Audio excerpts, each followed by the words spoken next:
Tanya random je boleh? Pertama sekali, apa Cik Ro punya harapan ataupun apa yang nak dicari sebenarnya dalam sesi kali ni? Saya nak cari kesempurnaan dalam solat lah. Cara macam mana nak khusyuk ke, atau ada tips-tips lain ke yang boleh dapat dalam kelas ni lah. Setakat pagi ni bab taharah, apa ada Encik penting tak? Ataupun tak benda baru yang baru tersedar benda tu? Benda ni penting sebab dia menentukan lah cara sah solat apa semua. Dan boleh katakan banyaklah benda-benda yang kita tak tahu ataupun kita kadang tak sedar sebelum ni lah. Apa harapan ataupun benda yang sebenarnya nak belajar dalam sesi kali?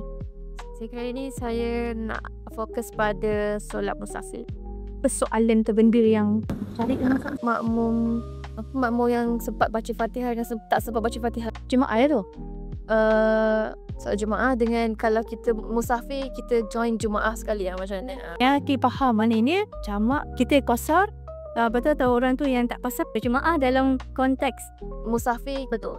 okay, faham. So benda tu nak clear kan? Betul. Terlalu banyak persoalan pasal benda tu. Terus daripada tu apa lagi?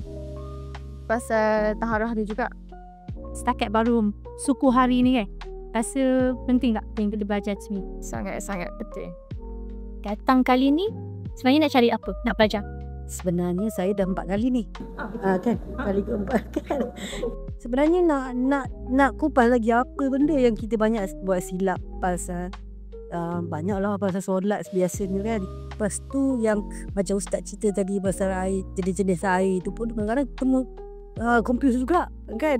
Yang mana betul lah, banyak lah yang kita tak fikir benda tu. Bila dia dibuka untuk soalan tu, yang tanya tu, oh betul lah kalau yang kita ambil saut air tu yang jatuh nitik ke kat tangan dia tu, kita tahu macam tu betul, kita tak fikir benda tu. Alhamdulillah, ya Allah, hari ni dapat lagi. Dia pun kali keempat ada je benda baru. Ada je. Nanti bagi tahu lagi kot, ada lagi. InsyaAllah.